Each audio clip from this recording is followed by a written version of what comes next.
Ici, il y a 50 ans, s'est livrée la plus grande bataille de tous les temps. 4 millions de soldats s'y sont battus. 400 000 y sont morts. 200 000 Français, 200 000 Allemands. Verdun est une ville marquée par le destin, parce qu'elle est sur la route de toutes les invasions. Déjà Attila avait ravagé la cité franque, la laissant comme un champ retourné par les sangliers. Par le traité de Verdun, en 843, les fils de Charlemagne se sont partagé l'Empire. Ici donc, l'Europe a éclaté. À partir de ce moment, il n'y a plus eu de guerre entre Francs et Germains sans une bataille pour Verdun. Le décor est planté. Une citadelle à la Vauban qui garde le passage de la Meuse. Des bois pour cacher l'infanterie. Des ravins pour installer des canons. À l'horizon, une couronne de forts pour surveiller les vallées. Au début de 1916, la Grande Guerre n'a pas 2 ans. Depuis la bataille de la Marne, l'invasion allemande est arrêtée. De la mer du Nord aux Vosges, 2 immenses armées sont enterrées dans leurs tranchées. Les nations frustrées acceptent mal la guerre d'usure. Dans chaque camp, les généraux voudraient porter un coup décisif. Joffre prépare, pour l'été, l'offensive sur la Somme. Le Kaiser Guillaume II va le gagner de vitesse. Verdun en 1916. La Meuse y coule débonnaire. Le front est proche mais calme. Pour les soldats, Verdun c'est l'arrière, avec ses civils, ses commerçants, ses bistrots, ses lieux de plaisir. Le poilu se sent à l'abri, au milieu de la région la plus fortifiée de France. 23 forts et 100 ouvrages qui protègent la citadelle. Mais le poilu ignore que l'état-major, depuis la chute de Liège en 1914, ne croit plus à l'utilité des forts. Depuis 6 mois, on a enlevé pratiquement tous les canons, supprimé les garnisons, confié la garde des ouvrages à quelques vieux territoriaux. Cette erreur de jugement va attirer la foudre.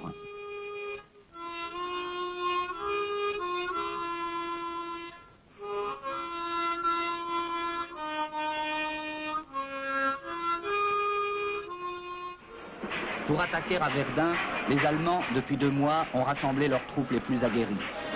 14 voies ferrées débitent jour et nuit renforts, canons et munitions.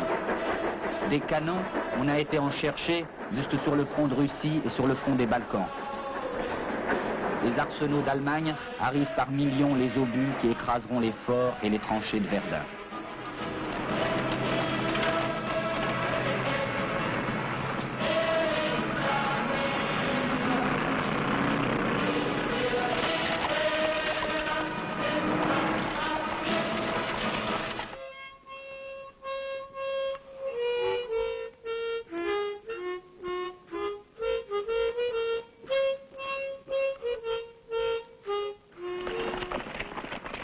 Cette fois-ci, il ne s'agit plus d'user, il faut anéantir.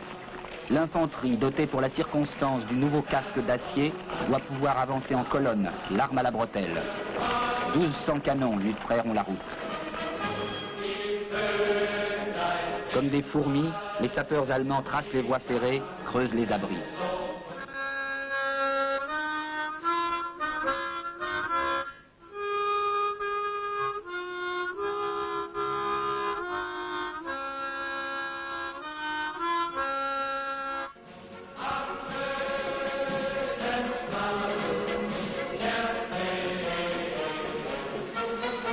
Au début de février, il ne manque plus une grenade à manche. L'honneur de diriger l'attaque revient au Kronprinz, fils du Kaiser. Le Kronprinz est installé à Stenay, 40 km au nord de Verdun. Paul Etikhofer, lieutenant en 1916, l'a connu. C'est ici, il y a 50 ans, le Kronprinz avait son quartier général. Et c'est ici qu'il a logé dans son quartier pendant 2 ans. Il avait même son état-major ici. Il avait ses chevaux, son chenil. On le voyait le matin faire des promenades à cheval dans le pays ici, enfin dans la contrée. Il était connu par tout le monde. Vous savez, c'est le grand prince. Et le 11 février 1916, c'est ici que l'empereur Guillaume a passé la dernière revue des régiments avant l'attaque, au son de la marche des volontaires, chasseurs volontaires de 1814.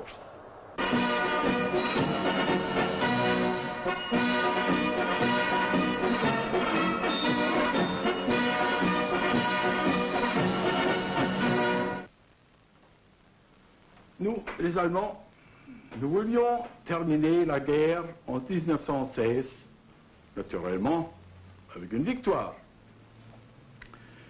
Eh bien, pourquoi Verdun? Le chef du quartier général, le général von Falkenhayn, avait conçu un plan qu'on peut nommer terrible. Il voulait saigner l'armée française. Il s'est dit, l'armée française ne quittera jamais un drapeau qu'on lui donnera, qu'on lui présentera à défendre. Jusqu'à la dernière goutte de sang, un drapeau, ça ne se quitte pas, ça se défend. Un drapeau, il faut donner à l'armée française une forteresse à défendre, une forteresse qu'elle défendra jusqu'à la dernière goutte de sang. Peut-être, ça sera Belfort, la forteresse vierge, qui n'a jamais été prise. C'était l'opération Forêt Noire.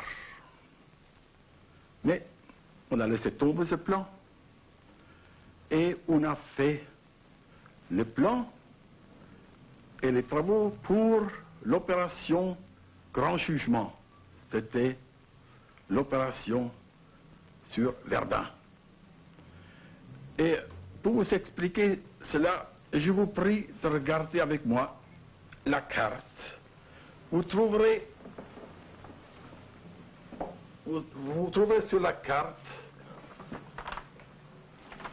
les détails. Vous voyez ici la forteresse de Verdun et dans un grand demi-tour, le front qui passait, qui venait de Vauquois jusqu'à Étain et puis là, dans la Loire. Falkenhayn massait l'armée d'attaque ici sur la rive droite de la Meuse. Le Kronprinz voulait attaquer en même temps sur la rive gauche. Falkenhayn ne voulait pas. Et le premier objectif qui barrait la route sur Verdun, c'était le point de Corps ici.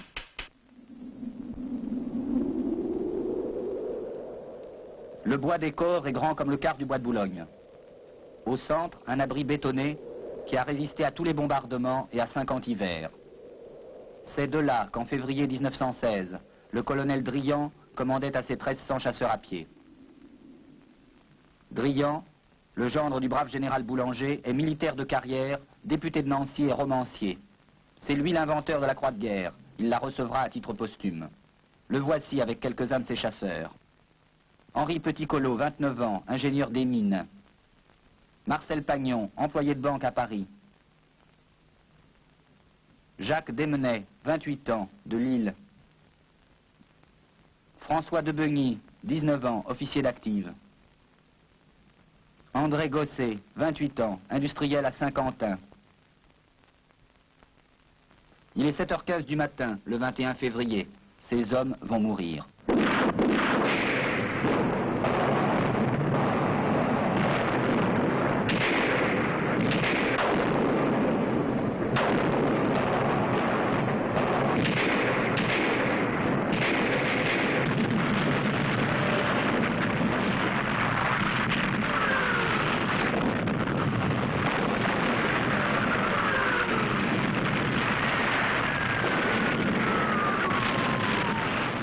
Le sous-lieutenant de chasseurs Spitz était là, il se souvient de cet ouragan. Je ne vois pas quelque chose qui peut, même à deux trains qui se tamponnent et où il y a des blessés, tout ça, c'est pas comparé. C'est ce qu'il y a de plus malheureux, c'est ce qu'il y a de plus épouvantable, c'est le cri des pauvres malheureux qui tombent, qui appellent l'un soit sa maman, l'autre soit ses enfants, un autre, ses parents, un autre. Je ne sais pas, moi. C'est pas croyable, parce que c'est pénible à entendre. Mais alors, après 9 heures de bombardement, les chasseurs ont pu se défendre quand même. Ah oui, très bien. Même trop bien. Trop bien, comment ça? Ben, je veux dire que si on les avait laissés faire, eh bien, ils auraient même reparti d'avant. Seulement, Henri quoi a laissé à perdre tout le monde. Les Allemands, Alors, ils attaquaient avec quoi? Oh, avec tout. Avec fusil, baïonnette, revolver et lance-flammes surtout.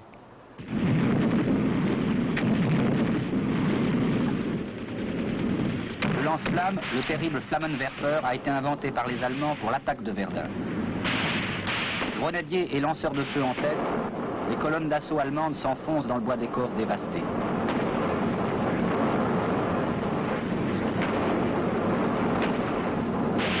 Il est 17h15, la nuit approche. Il ne reste à Drian que 300 chasseurs, mais ils résistent et contre-attaquent.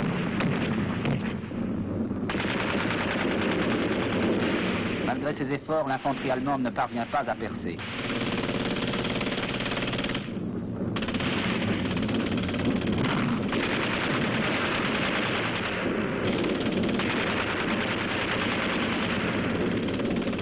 Pour les Allemands, c'est une journée perdue, ils ne la retrouveront jamais.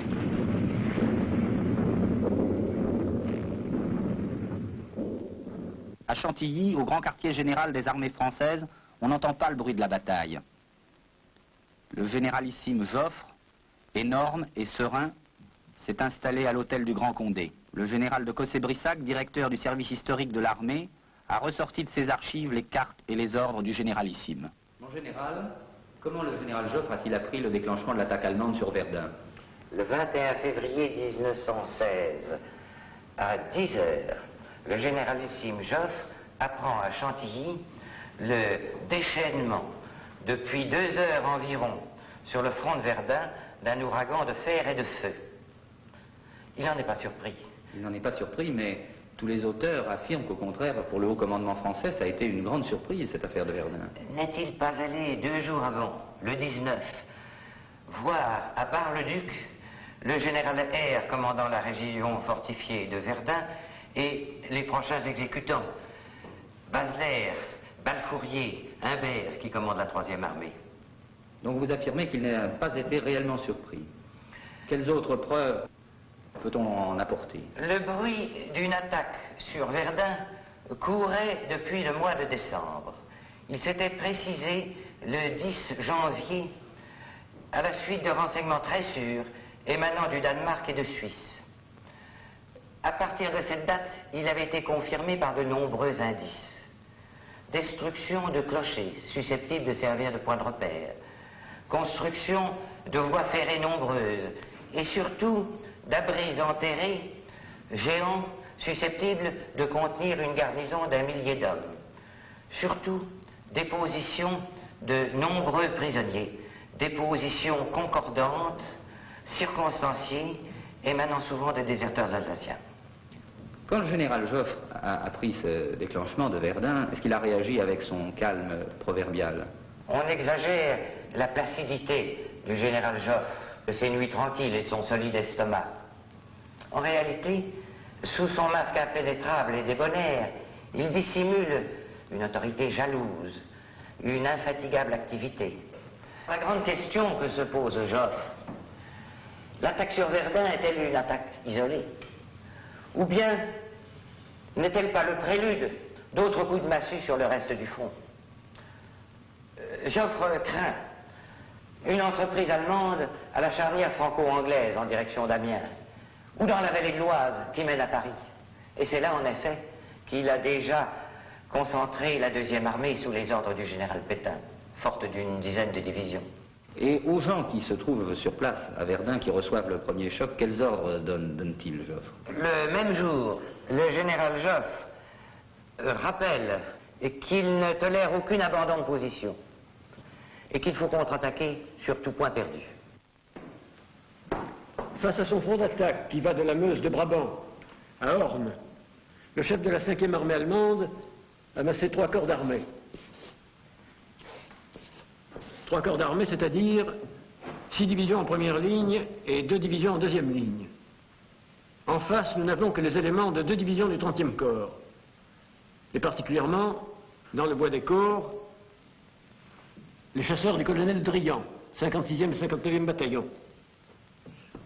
Au soir du 21 février, et après 9 heures d'écrasement par l'artillerie, les Allemands ont pris le bois d'Aumont, le nord du bois des corps. Ils n'ont avancé que d'1 kilomètre en profondeur sur 5 kilomètres de large. Le 22 février, il neige toujours. Les Allemands reprennent l'attaque et submergent le bois des corps. Drian est mort, comme 9 sur 10 de ses chasseurs. Le Kronprinz est pressé. Plus question de ménager l'infanterie. Les Stoßtruppen, les colonnes d'assaut, frappent partout et fort, comme ici, à l'étang de Vaux. Voilà, j'étais ici en 1916. Comme beaucoup de camarades, j'étais ici en position avec une pièce de mitrailleuse. Le village de Vaux se présentant devant moi. Les Allemands descendant cette crête d'Ardoumont en rang serré avec leurs petits clairons. Naturellement, nous les laissons avancer à 200 mètres, nous tirons à vue. Et naturellement, plus on en descendait, plus il y en avait. C'était les Allemands voulant absolument prendre possession du village de Vaux. Le premier bataillon de mon régiment se trouvant à l'intérieur du village, il y a eu un corps à corps. Le premier bataillon étant pour ainsi dire prisonnier, les Allemands ayant descendu cette crête d'Ardoumont. Nous voyons tous nos camarades remonter cette crête, prisonniers, le 75 de chez nous tapant dans le tas. Nous avons une quantité de camarades de tués et ma foi, nous avons fait le possible pour enrayer cette attaque allemande ce jour-là. Et naturellement, les Allemands occupant la crête, et les obus, les minem tombant de cette côte, ici nous causons des pertes considérables. D'ailleurs, sur cette digue, il y avait une tranchée qu'on appelait la digue l'étang de la digue. Cette tranchée est occupée par des éléments des compagnies de mon bataillon. Naturellement, les minem tombant dans cette tranchée, les camarades valsaient dans l'étang, car c'était une véritable hécatombe.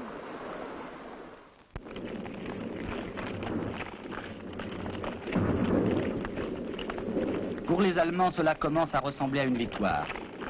Ils gagnent du terrain et font des prisonniers. La résistance des Français paraît faiblir. Les Français se sont d'abord battus à 1 contre 2, ils sont maintenant à 1 contre 10. Leurs liaisons sont coupées, l'artillerie tire au hasard. Les renforts marchent au canon et fondent en un jour.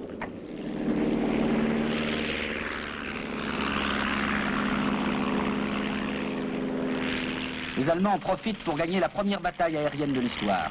Les chasseurs à croix noire balayent le ciel de la Meuse à coups de mitrailleuse Maxim. Ils liquident les ballons d'observation de l'artillerie française.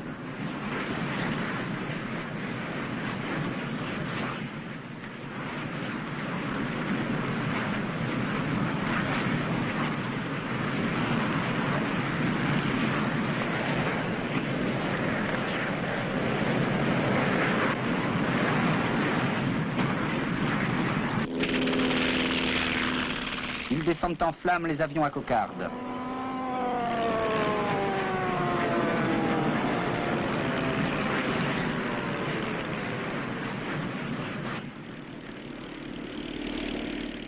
Tous les as de l'aviation allemande sont là. Ils volent masqués pour traverser à 100 à l'heure les nappes de gaz. Le lieutenant Hermann Göring,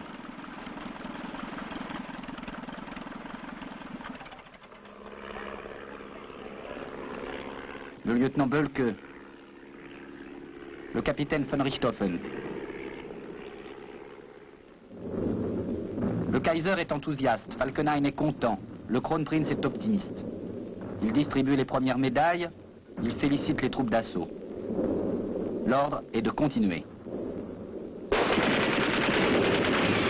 L'attaque continue en effet, et le 25 février se dresse devant les fantassins allemands la grande masse de Douaumont.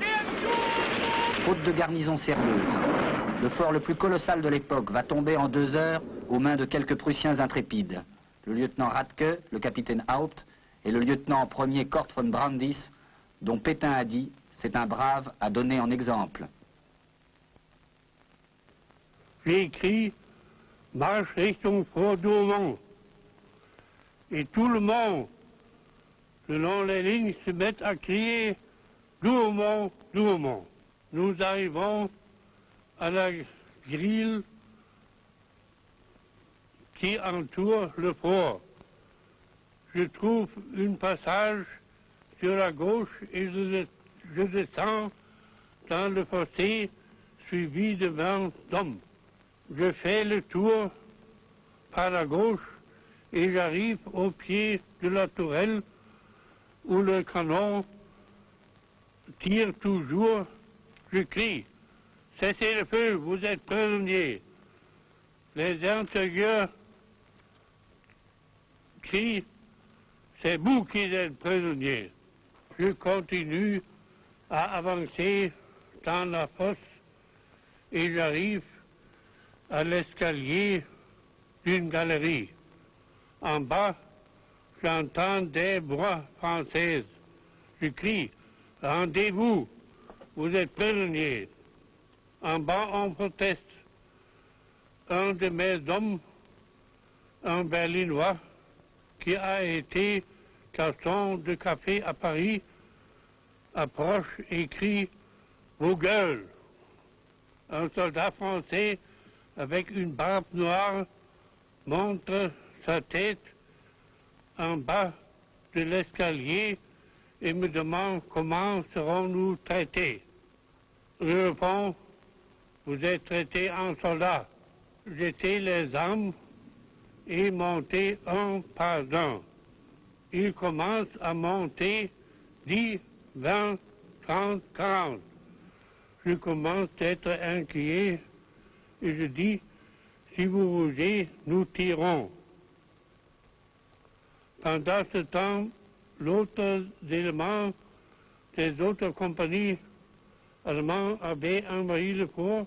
Il est 6 heures environ. Avec 19 officiers et 70 soldats, nous avions pris le fort de Douaumont.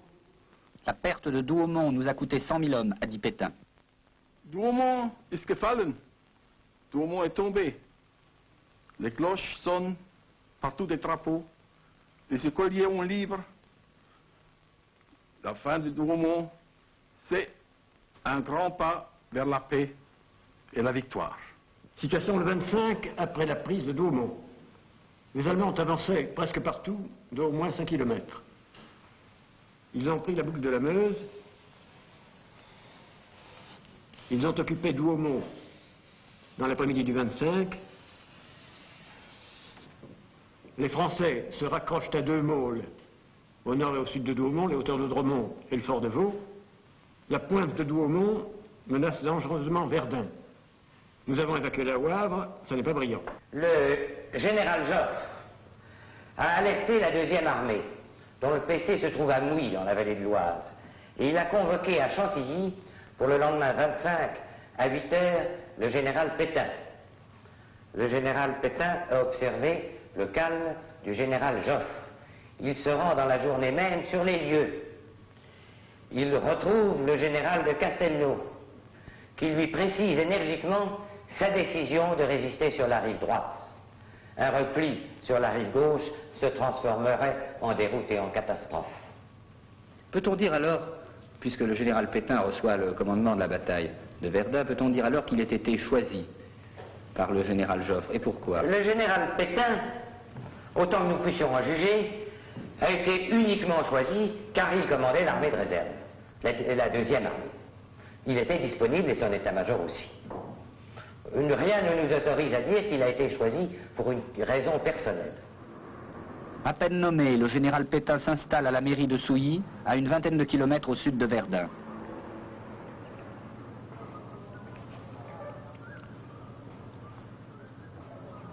Pour un officier de son état-major, le commandant Louis Bontemps, c'était hier. Le général Pétain a choisi comme poste de commandement la mairie de Souilly, où nous sommes actuellement. Il a monté ces mêmes escaliers, avec calme, très droit, ses bonnes moltières légendaires, son beau visage serein. Il était beau. Il n'avait pas de ride, il ne souriait jamais. D'un calme imperturbable, qui a redressé le moral, parce que le moral était très bas. Ses ordres étaient nets. Il n'admettait pas la controverse, c'était pas possible. Il était pondéré. Il écoutait et prenait sa décision d'une façon imperturbable et définitive. C'était un chef, un grand chef. Il avait surtout ses officiers une autorité indiscutable. Nous l'aimions en le respectant. C'était quelque chose d'extraordinaire, cet homme tellement pondéré et qui était au milieu des hommes à Sonnaise. Les soldats l'aimaient beaucoup. Il adorait. Pourquoi surtout? Parce qu'il savait qu'il était ménager de leur vie et qu'il était soucieux de leur bien-être, autant qu'il pouvait en avoir. Mais enfin, il avait l'esprit du fantassin de troupe, du fantassin du quartier. Il s'occupait de ses hommes, leur nourriture, de leur habillement, il s'occupait de tout. Mais non pas d'une façon assommante, mais d'une façon générale, et il s'en occupait au moment où il fallait. Mon commandant, 50 ans après votre passage à Souilly aux côtés du général Pétain, quel sentiment éprouvez-vous? J'ai pour cet homme une admiration sans borne, parce que il a tout de même rapporté à la France une victoire, une très grande victoire sur les Allemands. Quand il est parti, dans son ordre du jour à la deuxième armée, il a terminé par ces trois mots qui résument toute l'histoire. On les aura. Cette expression qui s'est répandue comme une traînée de poudre dans toutes les tranchées, dans toutes les casemates, dans tous les états-majors et dans toute la France. Je n'analyse pas, bien entendu, la suite de l'histoire de France, la non-motorisation de l'armée française en 1935, qui nous a valu une écrasante défaite en 1940, ni les années de collaboration. Je ne parle que de Verdun. Verdun, la page est historique, par conséquent, elle est ineffaçable de l'histoire de France. La voie sacrée qui traversait Souilly, c'était la seule route qui reliait Verdun au reste du pays. Sans elle, il n'y eut pas eu de victoire, ni même sans doute de bataille.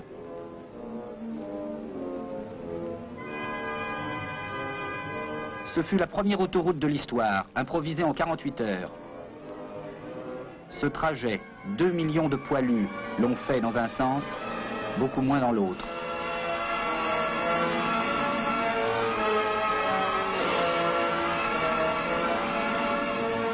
Cette petite route a eu sa récompense. De départementale, elle est devenue nationale. On l'appelle, dans le jargon des ponts et chaussées, la NVS, Nationale Voie Sacrée. Pétain emploie les grands moyens. Précy-le-Sec, comme on l'appelle alors, réinvente les travaux d'Hercule. 10 000 territoriaux sont transformés en carriers.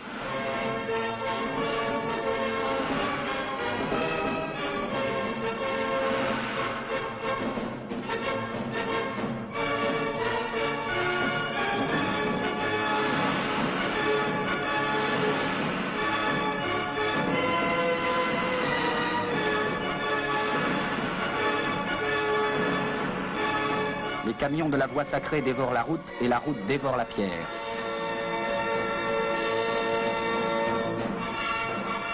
« 700 000 tonnes de cailloux vont rouler sous les bandages des véhicules cahotants. Jour et nuit, la circulation est intense. Un camion toutes les 14 secondes, une organisation minutieuse, un horaire parfait. Entre Bar-le-Duc et Verdun, 75 km, tourne la Noria des convois. La Noria que les poilus appellent plus énergiquement le tourniquet.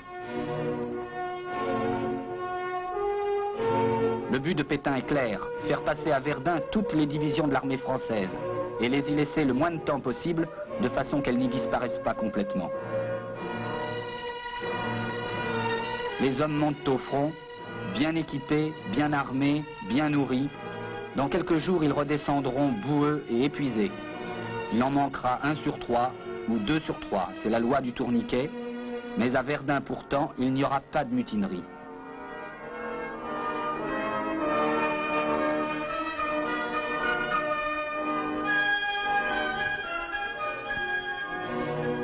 Ainsi grossit la deuxième armée.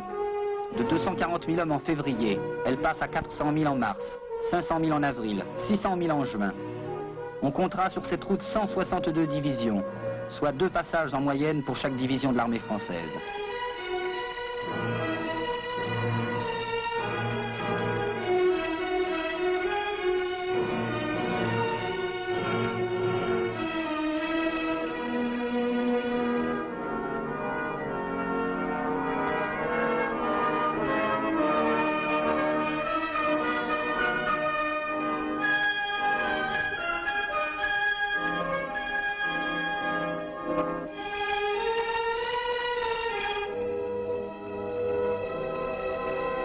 À mesure que les hommes approchent du front, le paysage prend un caractère d'astre mort.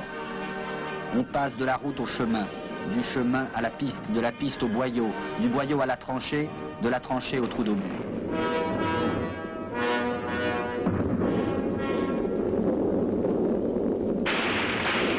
Les semaines et les mois passent, les Allemands attaquent toujours.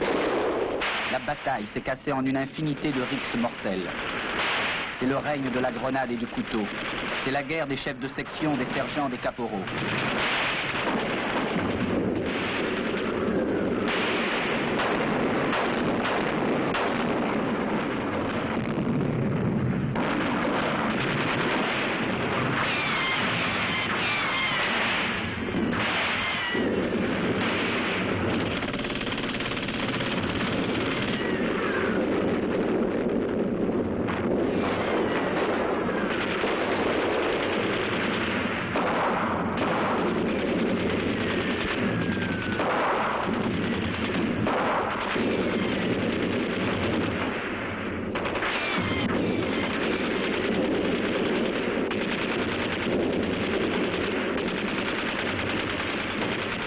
Le 12 juillet, tout s'arrête. Quand vers 8 heures du matin, le lieutenant Dupuis, avec sa section, liquide la dernière vague d'assaut allemande, forte de 20 hommes au plus, ici, sur le fort de Souville. La bataille est si confuse que les 2 artilleries tirent ensemble sur le fort, où s'égorgent des soldats épuisés. Le Kronprinz s'est rendu compte que la saignée infligée à l'armée française était aussi terrible pour l'armée allemande.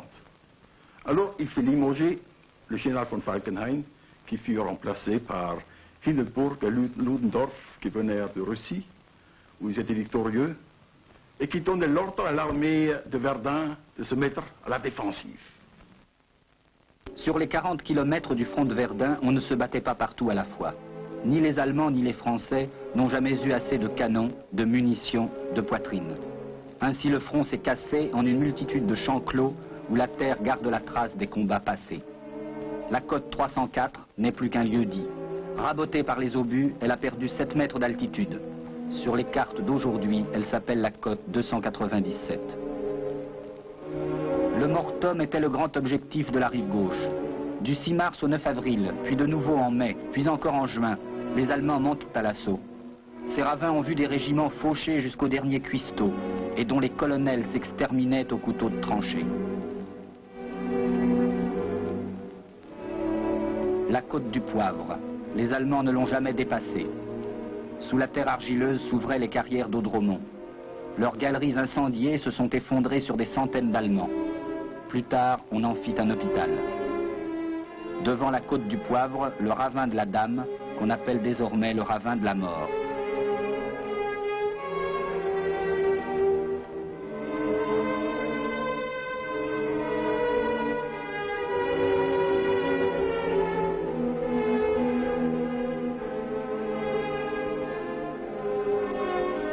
Il était un fort qui s'appelait Thiaumont. Les Allemands y étaient parvenus à l'été 1916. À 34 reprises, l'infanterie française donna l'assaut pour leur arracher finalement cette masse informe de béton et de terre.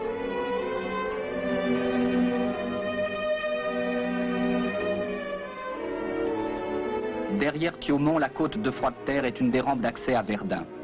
Le PC 119, transformé par l'incendie en four crématoire pour un bataillon entier du 317e régiment d'infanterie.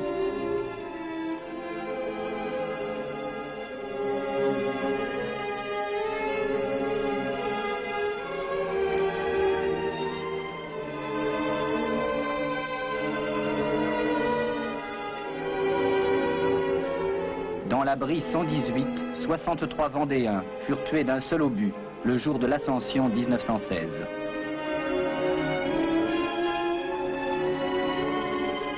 Au bout de la côte, l'ouvrage de Froide-Terre. Autour de cette coupole, on s'est battu au corps à corps vers 11 h du matin le 23 juin.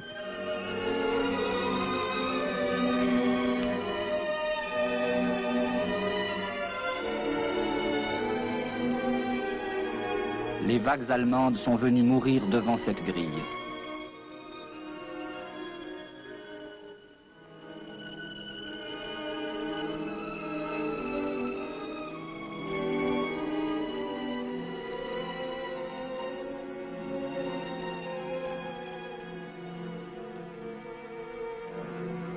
Voici la 3e compagnie du 137e régiment d'infanterie. Elle attend la relève depuis le jour de la Pentecôte 1916. Le bombardement l'a enterrée. On appelle cet endroit la tranchée des baïonnettes.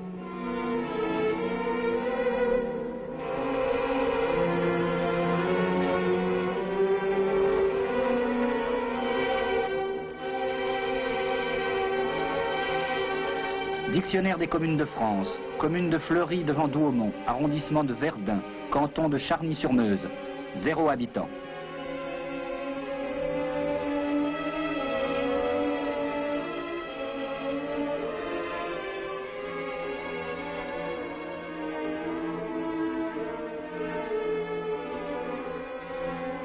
Le tunnel ferroviaire de Tavannes, long de 1400 mètres. Parce que les obus n'y parvenaient pas, on en fit la cour des miracles de la bataille. On y trouvait pêle-mêle, sous des nuages de mouches, des états-majors, des dépôts, des blessés, des hommes au repos, qui se disputaient les traverses pour en faire des lits. Il était malsain de séjourner ici trop longtemps, car on y attrapait une maladie rare, la jaunisse des vidangeurs.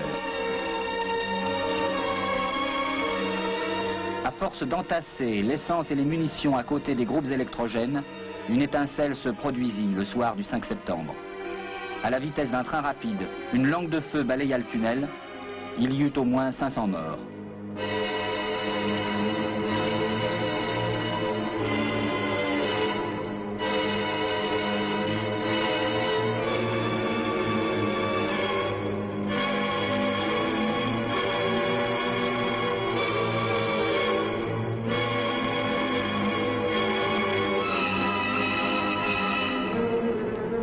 Le fort de Moulainville à l'extrémité sud du champ de bataille. Pour beaucoup d'hommes, ce fut la dernière halte avant les tranchées.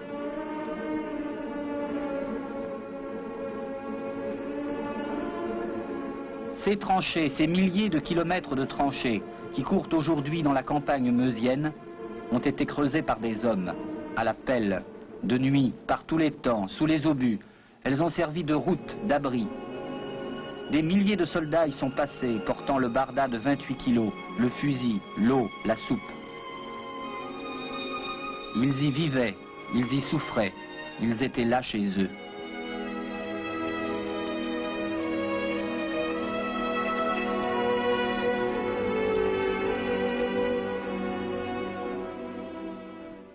Je me souviens entre autres du 22 juin, cette journée du 22 juin 16, précédant l'attaque.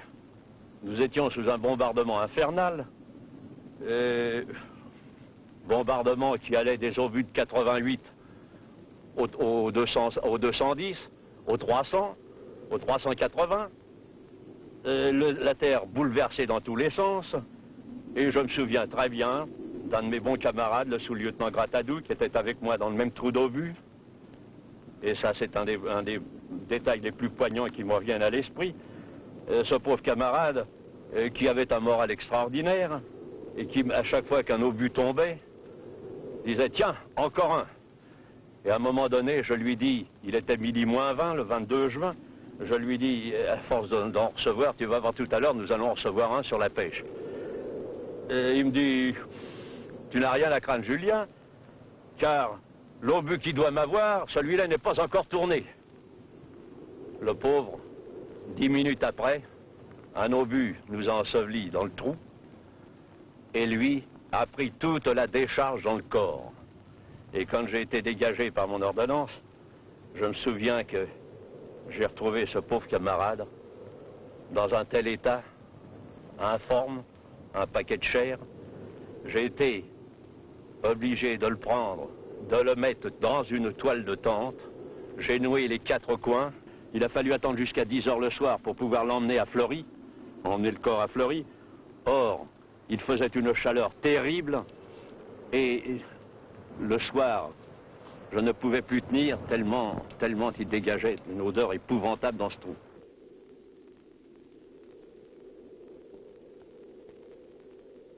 Nous avions reçu l'ordre, à la suite, d'aller faire un état de ce qui restait comme munitions. Alors j'ai été désigné avec un lieutenant, puis un sergent, puis le tambour-major, et nous avons descendu le ravin des 3 cornes. Et arrivé à un moment donné, comme j'ai trouvé qu'il marchait trop vite, moi je me trouvais fatigué, je dis arrêtez un peu, attendez un petit moment, voyons. Alors il dit, ouais, t'as peut-être raison, mon vieux. Allez, alors on a fumé une cigarette, on a parlé un peu, on a resté là peut-être 20 minutes. Alors, au bout de 20 minutes, il dit alors, on y va? Ça y est les gars, on y va? Allez, allons-y, on est parti. Alors, on avait arrivé à peu près à 300 mètres du dépôt de munitions, de la ferme de la Folie. Le dépôt de munitions qui saute, un obus qui a certainement tombé dedans. Et c'était gigantesque à voir, cette explosion. Toutes les fusées, les bleus, un rouge et tout, les chenilles, tout ça. Et puis alors, le lieutenant, tout de suite, il m'attrape dans ses bras, puis il m'embrasse. Il dit, mon vieux gars, tu nous as sauvé la vie. Si on n'aurait pas arrêté là, nous étions en train de faire notre compte-rendu, et nous étions pris dans le bain. On était tous foutus. Ah, ben j'ai vu, ça devait arriver comme ça. Alors on est arrivé à la ferme de la Folie, et puis nous avons vu les cuisiniers qui étaient tués, les bourricots avec leur chargement qui étaient couchés là-dedans, les boules de pain dans les mares de sang et tout. Et je me souviens même qu'il y restait un percolateur qui était pas tout à fait culbuté sur le dos de la bourrique. Alors j'ai le couvercle est moitié enlevé, je l'ai enlevé, et j'ai mis ma main dedans, puis j'ai goûté comme ça. Mais je dis, ça en est. C'était de l'agnole.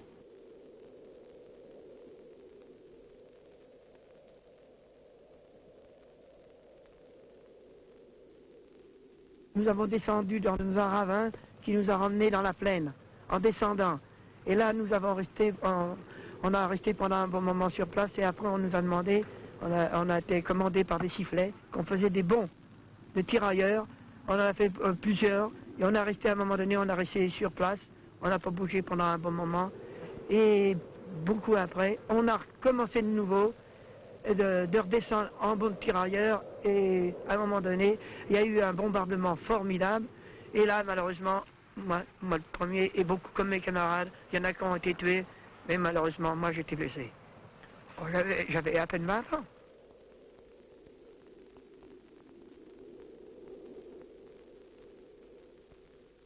Nous sommes partis, nous sommes tombés sur un réseau non démoli. Nous avons fait à peu près 80 mètres devant un coin assez fortifié, et nous sommes tombés sur des mitrailleuses qui nous ont arrêtés net et tiré toute la journée. On ne pouvait pas seulement lever la tête, on creuserait son trou. Et aussitôt que le trou était creusé, ou qu'on nous voyait remuer, les balles de mitrailleuses pointaient devant le nez. Il a fallu faire le mort toute la journée. Beaucoup de blessés, et les blessés qui essayaient de repartir vers l'arrière étaient tués sur place. C'était tellement émouvant que nous avons eu 1800 hommes hors de combat en un quart d'heure. Le plus terrible pour moi, c'est de passer la nuit au milieu de ses camarades, mourants, blessés, les cris, « Maman, à boire, j'ai soif, achevez-moi » et la pluie qui tombait aussi. J'y pense très souvent, c'est même gravé dans mes mémoires. Souvent j'en rêve, même encore actuellement au bout de 50 ans. Au commencement était Douaumont. Les saisons passaient, les obus français tombaient. Douaumont s'enfonçait dans le sol avec sa garnison d'Allemands hébétés.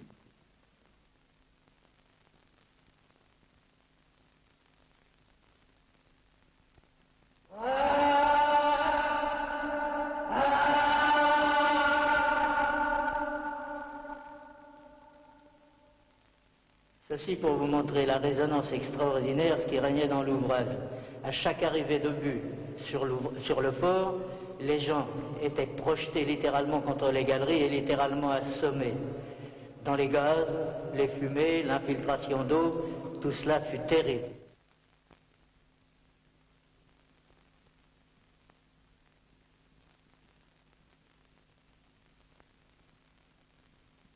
Ils sont là 679 Allemands, tués au même instant par l'explosion d'un dépôt de grenades.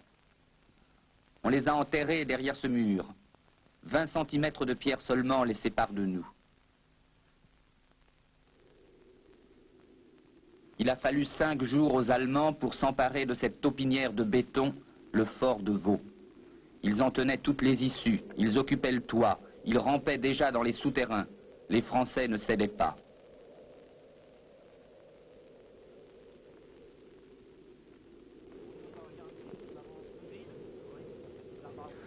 À gauche, un Allemand, Heinz Hintzen, ancien sous-officier au 39e régiment de fusiliers de Düsseldorf.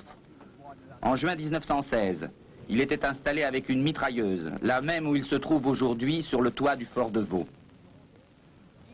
À droite, un Français, l'aspirant Léon Buffet de Perpignan.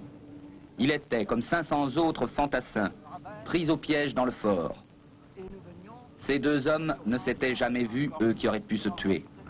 Car Hintzen devait empêcher toute sortie du fort. Et Buffet, ce jour-là, avait reçu l'ordre de sortir à tout prix. Avec le temps de Vaux qui va plus loin. Ah oui. Le Douaumont ici, là. Douaumont est là-bas, c'est ça. Le fort de Douaumont est là-bas. Et le bois fumain qui est en bas, etc. Hein? Ah oui.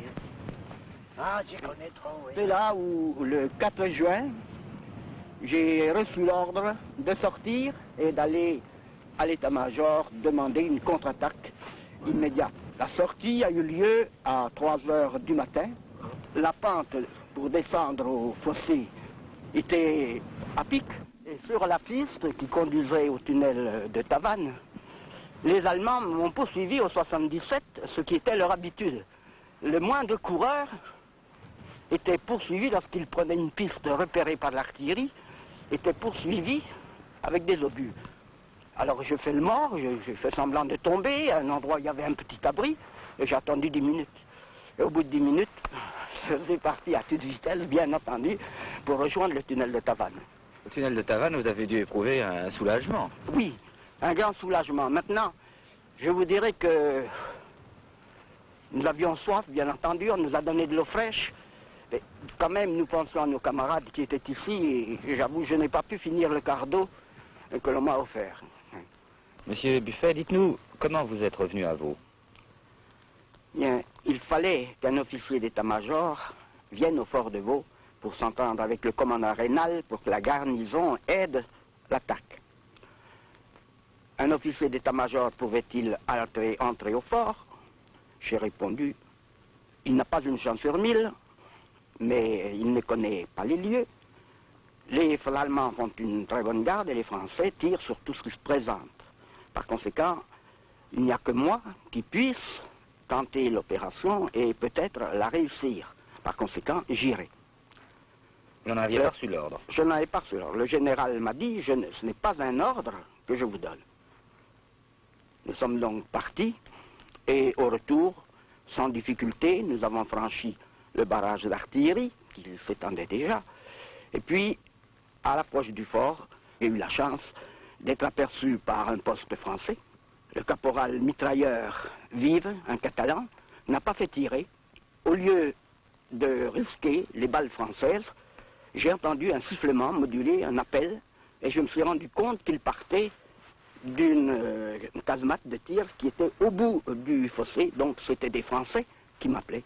La nouvelle de mon retour s'était propagée très vite, et dans la grande galerie, Tous les hommes étaient debout et attendaient que je paraisse. J'étais très gêné quand je suis passé au milieu de mes soldats. Je n'osais pas les regarder en face. Car vous saviez que la délivrance n'était pas possible. N'était pas possible, non.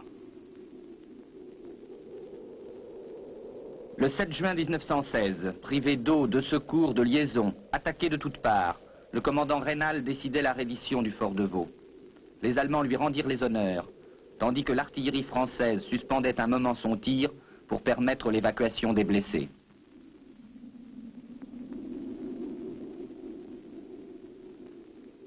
Les Allemands voulaient dominer l'Europe.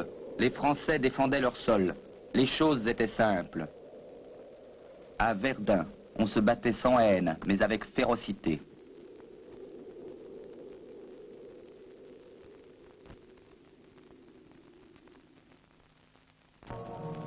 D'ailleurs, déteste-t-on quelqu'un qui souffre autant que vous?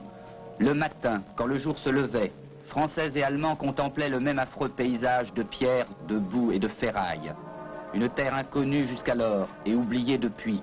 Un immense cimetière constamment profané, avec des cadavres presque familiers à force d'être horribles.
Monsieur l'abbé, qu'êtes-vous en train de faire ici?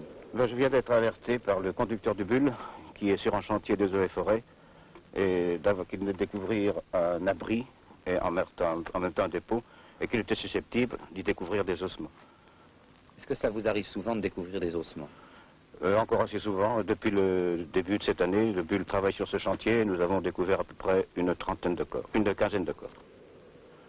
Que faites-vous des ossements que vous découvrez? Ces ossements que nous avons découverts ici n'ont pas été identifiés. À ce moment-là, nous les rassemblons, nous les mettons dans l'ossuaire et nous les plaçons dans le caveau correspondant au secteur sur lequel nous travaillons. Et ici, nous sommes sur le secteur du Hassoul. Et si vous pouvez les identifier? Si le corps est identifié, j'alerte immédiatement le service de sépulture. Le corps est mis dans un cercueil et il est enterré au cimetière de Douaumont où la croix porte son nom. Et aussitôt, le ministère se charge de la recherche des familles. Les familles, de leur côté, procèdent-elles à des recherches? Et actuellement, je reçois encore des lettres de familles qui ont toujours l'espoir de retrouver les leurs. Je reçois des croquis, quelquefois. C'est très difficile, avec la végétation maintenant, de retrouver l'emplacement. Et vu le bouleversement du terrain, puisqu'on estime qu'il est tombé 1 obus par centimètre carré, c'est très rare de trouver exactement l'emplacement. Et même, il faudrait retourner des mètres cubes de terre pour être sûr de retrouver ces corps. Ce sont des débris allemands que vous avez trouvés? Actuellement, nous sommes ici, nous avons trouvé des débris allemands, quelques matériels français également. Et il se peut que les matériels, les cartouches françaises, soient des restes de l'attaque de février. Et cette position est occupée par les Allemands depuis le 25 février jusqu'à l'armistice. À combien évaluez-vous le nombre de corps encore ensevelis ici? Actuellement, j'en retrouve en moyenne une vingtaine par an, très peu identifiés, 2 à peu près. L'année dernière, sur les 20 que j'ai retrouvés, un seul a pu être identifié, un lieutenant français. Et j'estime qu'il reste encore, soit 15 mètres de profondeur au fond des sapes, une centaine de mille de corps. 100 000 morts.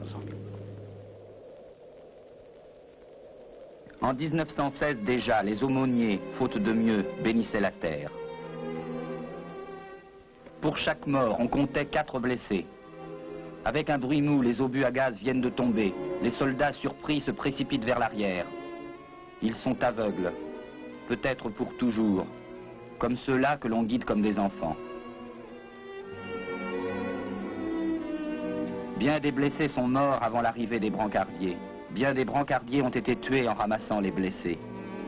Le poste de secours, malgré l'odeur du sang frais, les hurlements des camarades, c'est déjà un havre de grâce.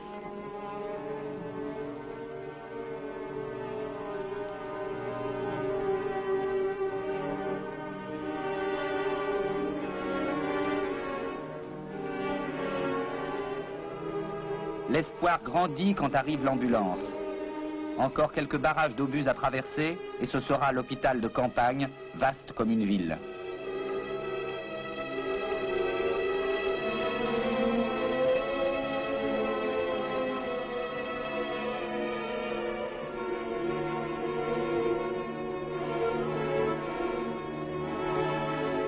Pour les médecins, c'est la garde ininterrompue, l'obsession du coup dur qui embouteillera les salles d'opération. Les médicaments sont simples, pas d'antibiotiques, des anesthésiques rudimentaires. La chirurgie pourtant fait des progrès, mais le prix est horrible. Évacuation, mot magique qui fait rêver les fiévreux. Chaque soir, des convois immenses partent vers l'arrière, bondés comme des trains de vacances. Au bout, il y a peut-être Paris.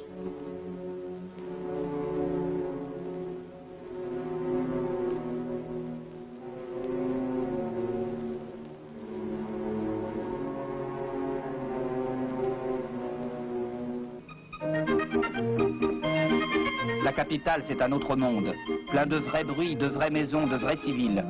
Le permissionnaire y est choyé et pourtant mal à l'aise. Il voit trop de femmes et un peu trop d'hommes.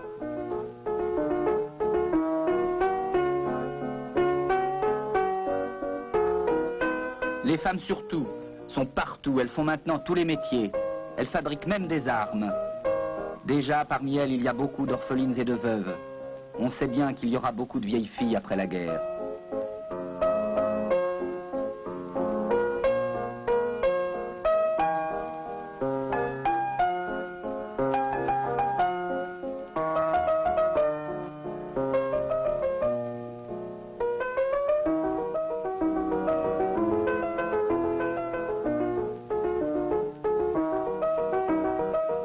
Étrange monde que l'arrière. On porte le deuil et en même temps on s'amuse. On dit aux permissionnaires, qu'est-ce que vous attendez pour attaquer? Même les enfants portent des tenues équivoques.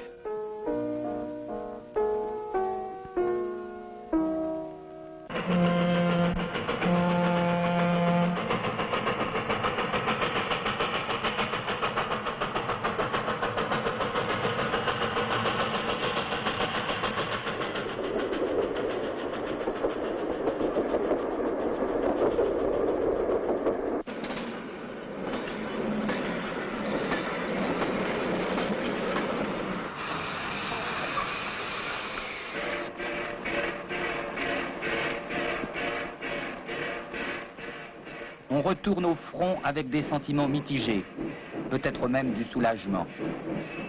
Avec leurs cadeaux, les poilus débarquent dans les gares de campagne, aussitôt repris en main par l'organisation militaire. Ils retrouvent leurs copains, les seuls qui les comprennent, car la guerre reste un secret entre ceux qui la font.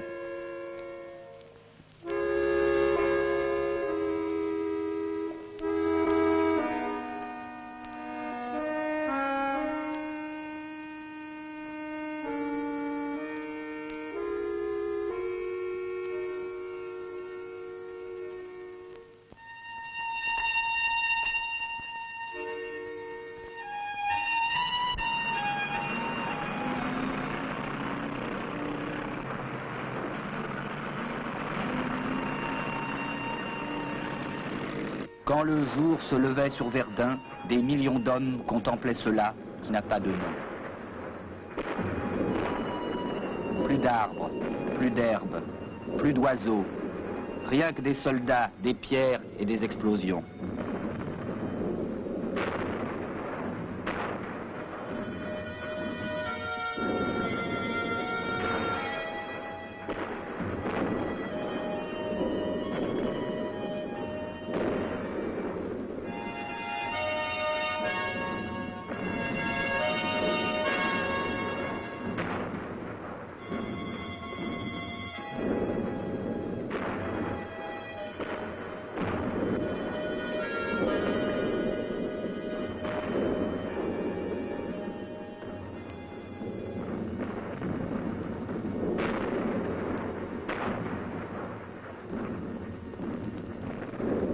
Dans ce monde hostile, on vivait comme les bêtes, buvant n'importe quelle eau, mangeant n'importe où, n'importe comment, n'importe quoi.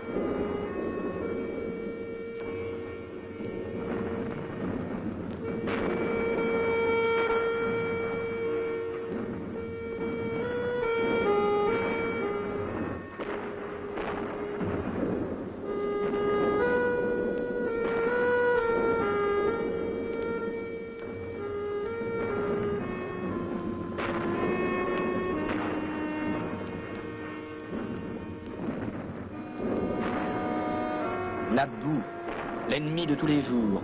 On fait mine de la chasser sans espoir. On essaie de s'y habituer en vain. La boue ne lâche pas prise quand elle a attrapé son homme. Des milliers de soldats sont morts enlisés dans les trous d'obus de Verdun, à quelques pas de camarades impuissants à les secourir, trop occupés à ne pas se noyer eux-mêmes.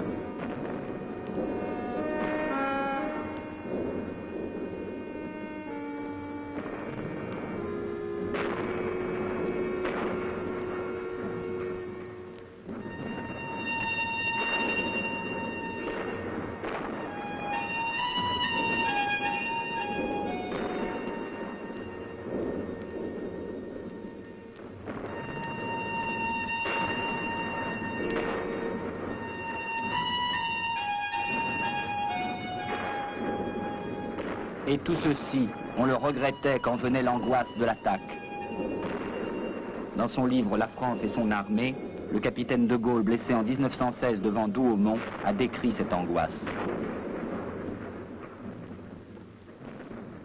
On part à la nuit tombante, lourdement chargé, le cœur étreint, mais résigné à l'événement que tout le poids de la discipline rend inévitable. D'ailleurs, la route que l'on suit, sillonnée de convois, la piste aménagée où l'on s'engage ensuite, la voie ferrée étroite que l'on coupe, les lignes d'artillerie que l'on distingue en position, témoignent d'une autorité partout présente et vigilante. La marche devient à chaque pas plus pénible, car dans le boyau, constamment parcouru, le sol s'ameublit à l'excès. Pour peu qu'il ait plu, on s'y englue dans un cloaque de boue. Et puis malgré les consignes, isolés, égarés, agents de liaison, hommes de corvée, blessés, brancardiers, encombrent les cheminements qu'obstruent par surcroît des fardeaux abandonnés, des pans de terre écroulés, de pauvres morts.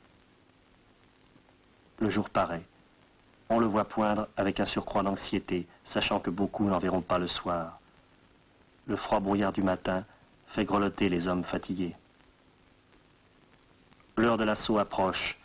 La tension nerveuse est au comble. Les montres sortent des poches à chaque instant. Les chefs sentent les regards fixés sur eux. Quelques minutes encore. La troupe est debout. Les officiers font un geste. Derrière eux, machinalement, la gorge serrée, les tempes bourdonnantes, les soldats montent à l'assaut.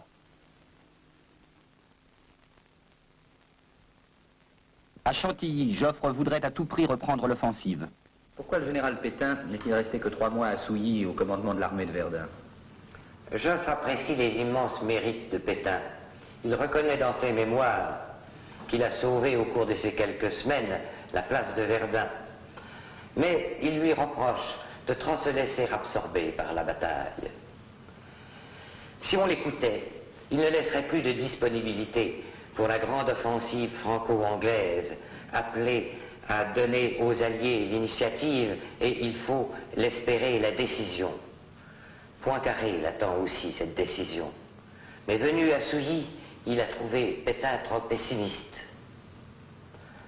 Le général Joffre décide donc de l'appeler au commandement du groupe des armées du Centre, d'où il continuera à suivre la bataille de Verdun, mais où il prendra une vue plus large de la situation.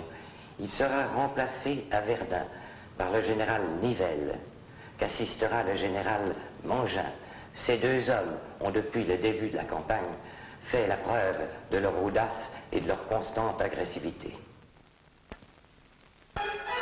Le général Nivelle, polytechnicien et artilleur. Le général Mangin, baroudeur des guerres coloniales. Le pays met à leur disposition des usines d'armement toutes neuves, produits de la mobilisation industrielle. Puisque les Allemands ont failli vaincre par l'artillerie, on leur opposera encore plus de canons, encore plus d'obus.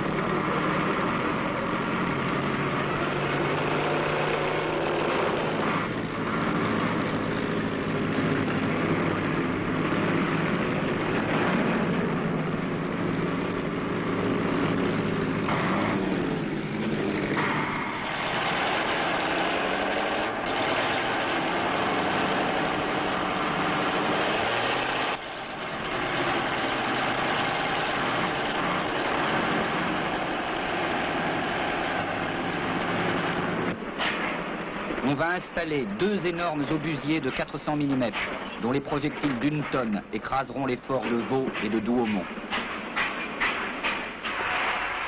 Chaque mètre de tranchée allemande recevra 3 obus lourds et 10 obus de 75.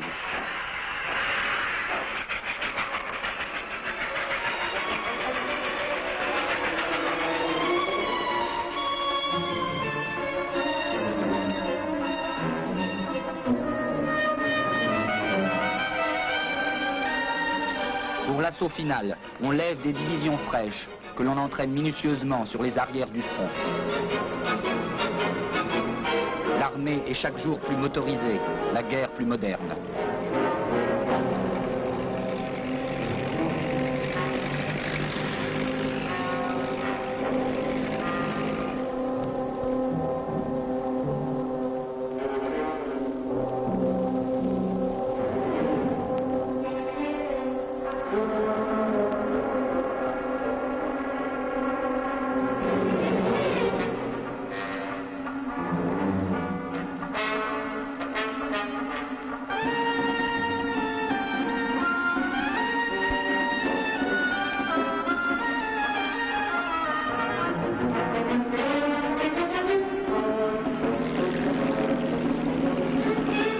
L'aviation française a repris le contrôle du ciel. Les aérodromes de la vallée de la Meuse s'envolent chaque matin. Navarre, Guilmer, Ningesser, Dorne, Latour, Delin, Raymond, Sanglier, Auger, Buquet, Guigné, Vitalis. La France entière connaît leurs noms et attend leurs exploits.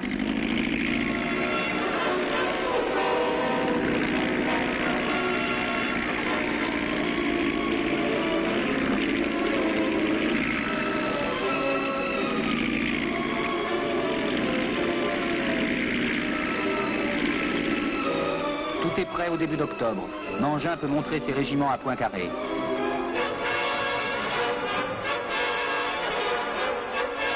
Les reconnaissances sont faites, 700 canons sont pointés sur 5 km de front et 8 divisions d'attaque se mettent en place.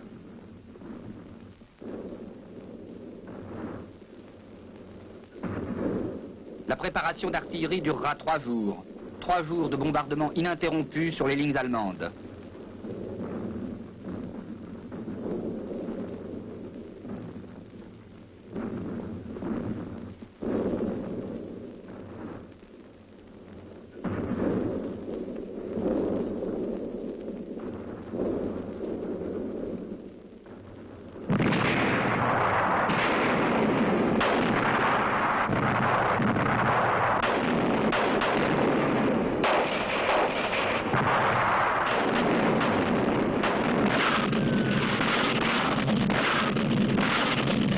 À 11h40, le 24 octobre, l'infanterie se lance à l'assaut, à la vitesse imposée de 100 mètres en 4 minutes.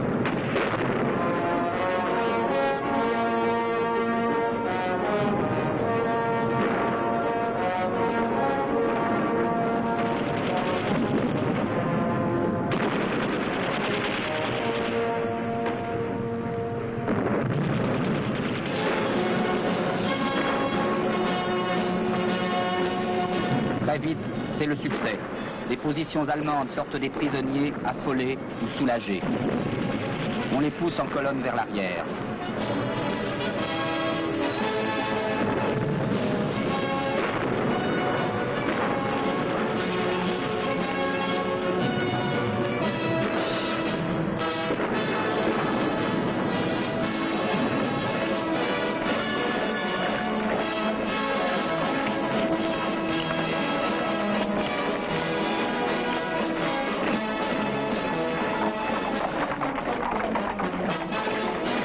Ils sont bientôt des milliers que l'on fait défiler sur la voie sacrée, sur cette route de Paris pour laquelle ils s'étaient battus.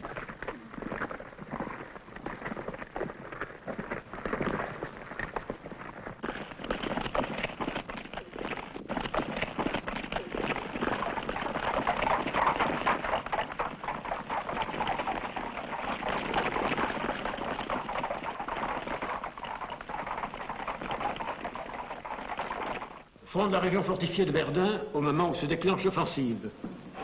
Avance extrême des Allemands en juillet 1916. La contre-attaque des généraux Nivelle et Mangin déclenchée le 24 octobre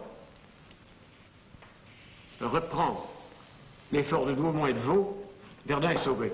Verdun nous a valu un immense et durable prestige, comparable à celui que doit aujourd'hui l'armée russe à Stalingrad.